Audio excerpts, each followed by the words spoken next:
The Italian Wine Podcast is the community-driven platform for Italian wine geeks around the world. Support the show by donating at ItalianWinepodcast.com. Donate €5 or more and we'll send you a copy of our latest book, My Italian Grape Geek Journal, absolutely free. To get your free copy of My Italian Grape Geek Journal, click Support Us at ItalianWinepodcast.com or wherever you get your pods. Grazie mille. Welcome to Masterclass US Market with me, Juliana Colangelo. This show has been designed to demystify the US market for Italian wineries through interviews with experts in sales and distribution, social media, communications, and so much more. We will quiz each of our esteemed guests at the end of each episode to solidify the lessons that we've learned. So sharpen your pencils, get out your notebooks, and join us each week to learn more about the US market. Hello, welcome to Masterclass US Wine Market. I'm here today at Wine Italy, recording live in the studio at Wine Digital, which is very exciting. And I'm very excited to have with me Luis Reyneri on the Italian Wine Podcast. Welcome to the show, Luis. It's great to have you here. Thank you so much. I'm so excited to be here. It's my third Wine Italy, and as you can imagine, there's a lot to see, a lot to taste, and definitely great people to meet and know. Always, of course. Luis is the co-owner of the Grove Cucina Wine, which is in Hobe Sound, Florida, in between Miami and Orlando. He's also an advanced sommelier, an Italian wine professional, and a wine educator. Luis, how did you get so interested in Italian wine? Tell us a bit about your background. Yeah, so I was born in Cuba, grew up in New York, and then Miami, and went to school in Boston, studied hospitality management, and through the restaurants, I started to get to know wines with friends and what have you, and I really fell in love with it. And then while working in Las Vegas and Bellagio, I started to study for the Master Sommelier diploma. And at the time, I thought, well, gosh, there's no Cuban-born, American-raised Master Sommelier, so that'll be a class, and hopefully I can get back to one day and teach Cubans who don't get access to North American wines about what we do. And although I didn't pass the exam, I passed theory and service.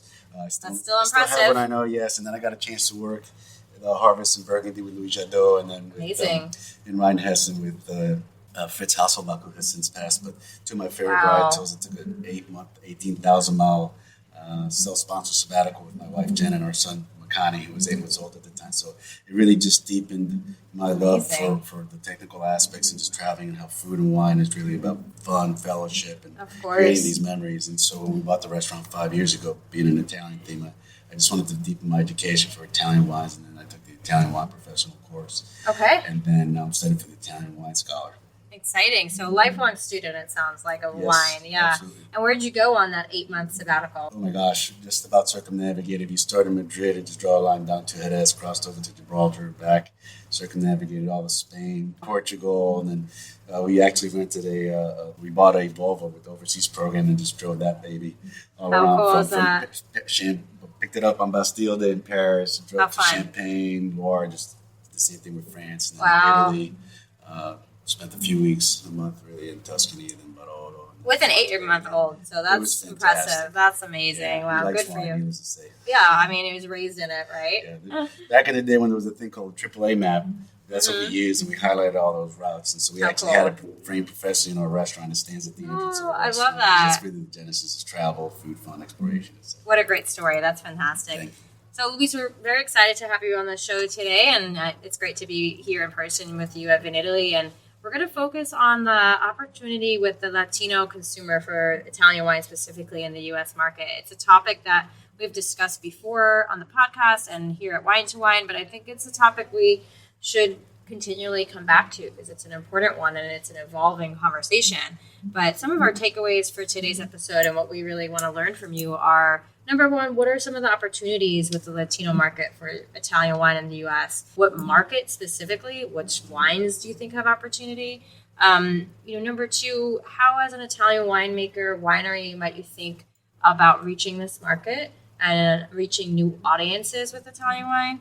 And then finally, things are changing constantly in our world, as we know. So what's next with this consumer, and how is this population evolving and changing, in the U.S.? So, for starters, let's just talk a little bit more generally about the Latin consumer in the U.S., some of the key markets, and some of kind of the key trends of the population. So, obviously, my state of Florida is a big one. Then we have Texas and California, even New York. And so not only are they large in terms of Hispanic base, but also wine consumption, right? Right. So the top 5. So you have that nice bridge right there.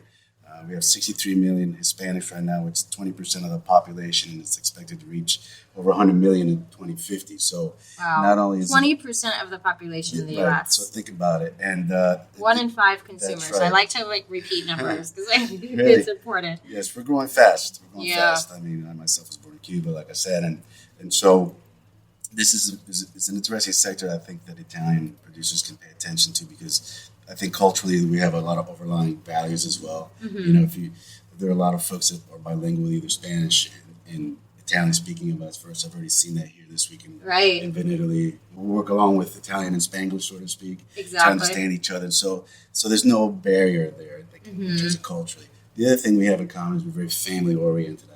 It's always about a big celebration. Yes. You come to my house, you have a coffee, you have a crocatica, a cafecito, whatever, and I think Italians are like that too. In fact, my paternal side is from Campania, so my mother's side is Spanish. Yeah, the other thing I was going to say that the U.S. population grew by 24 million in 2010 to 22, and that's 53% increase. Wow. So not only is the base expanding, but it's expanding quickly. Yeah, and it's absolutely. a large GDP. The largest GDP. Larger than Germany and India. Wow. So there's a lot of potential there, and we like to spend money. This would translate into about $3.4 trillion of purchasing power. That's amazing. So the second point, I think, is how do we connect? Well, I think presence. The more we can expose things like in Italy and Chicago or programs in Miami with Italian Trade Agency, which I try to get to as much as possible.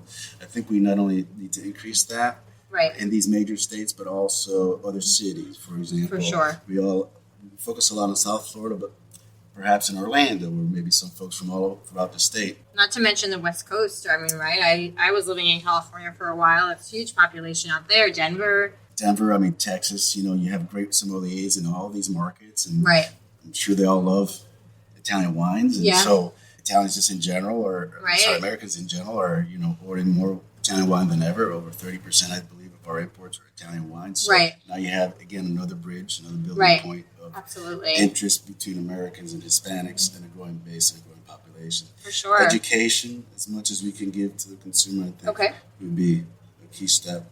And increasing our awareness. And also probably some other interesting regions that we haven't really explored in the U.S. Maybe down south. Last 2 summers ago, I had a chance to drive from Campania. We covered 5 regions down there, drove off to Basilicata, Calabria, Sicily, and back to Puglia. And it was a great discovery for me. But all these wonderful regions outside of central and northern Italy have so much diversity in terms of food and wine. I think that story needs to be told. Yeah, absolutely. I mean, for you, just based on your own experience, you mentioned the Bellagio. So obviously you were in a very Italian-centric restaurant, I imagine. But what for you really connected you to Italian wine specifically? Like what really resonated with you when you were learning about wine, about Italy specifically?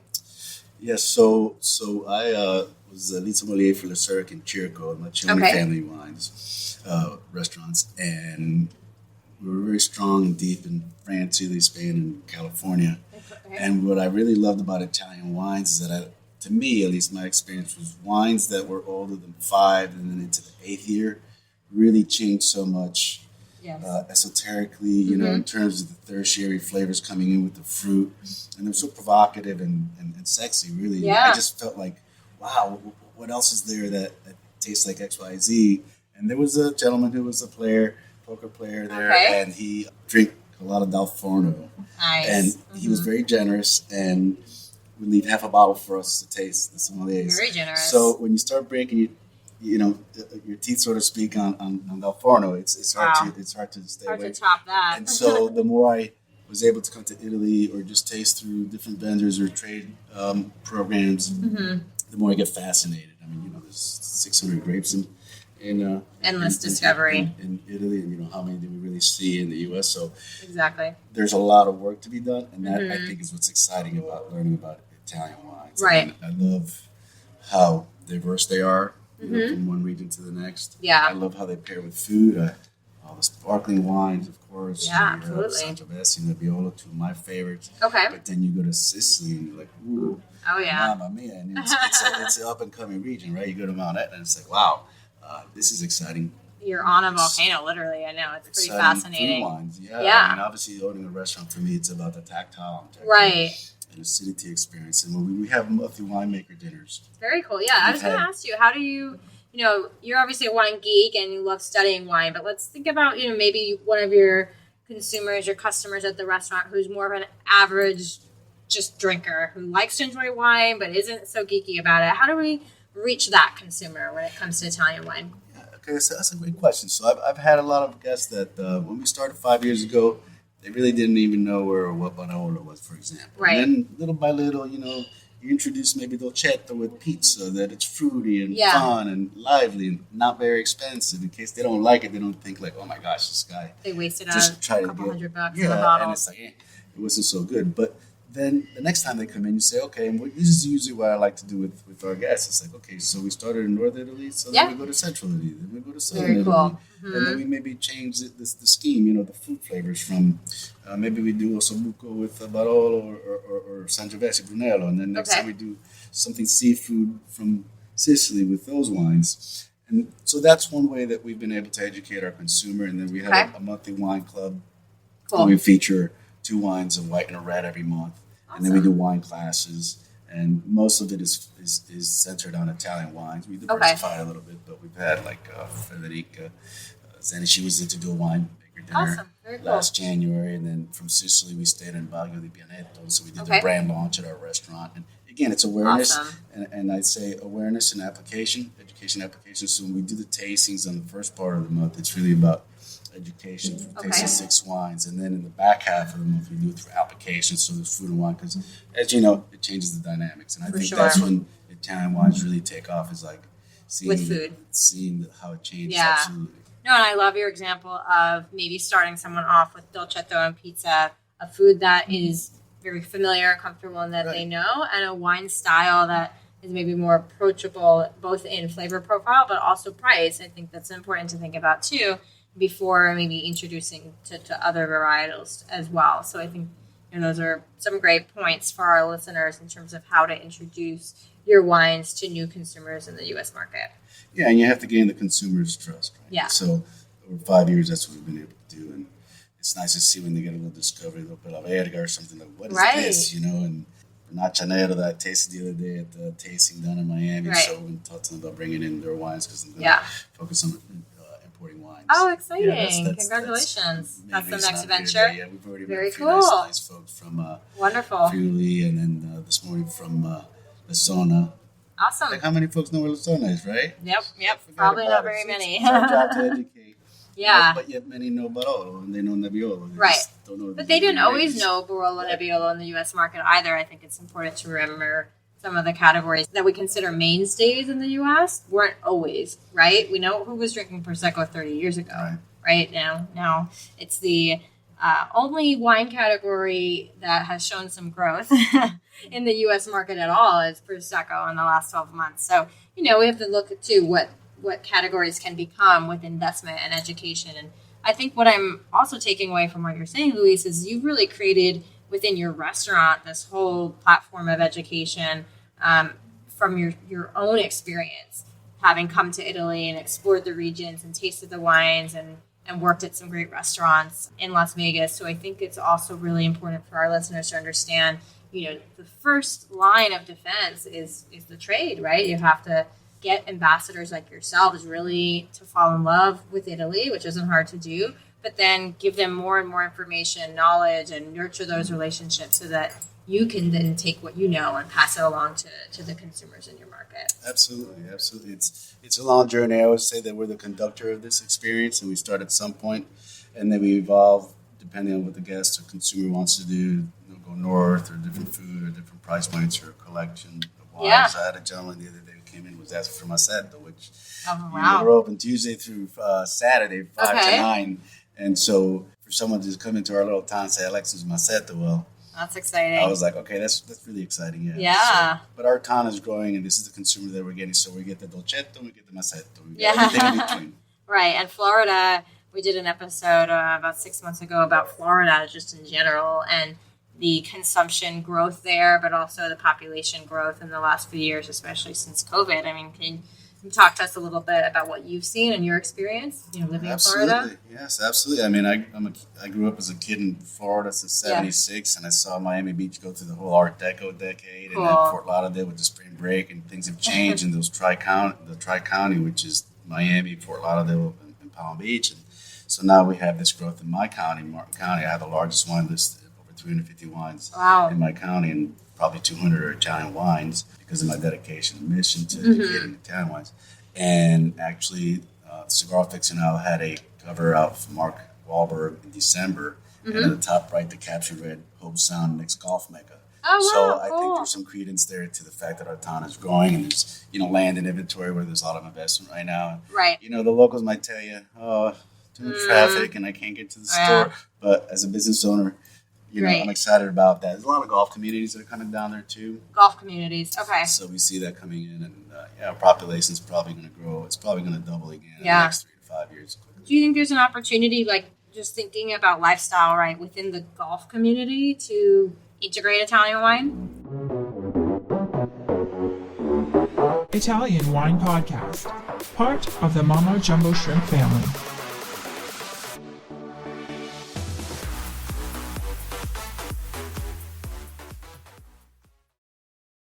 Most definitely. I have a lot of friends that run clubs, and I've sold wine professionally for 15 years before coming to the ownership of a restaurant side. And I did a lot of work with the clubs. And even within that sector, there's a lot of changeover. Some folks that are, let's just say, a traditional palate.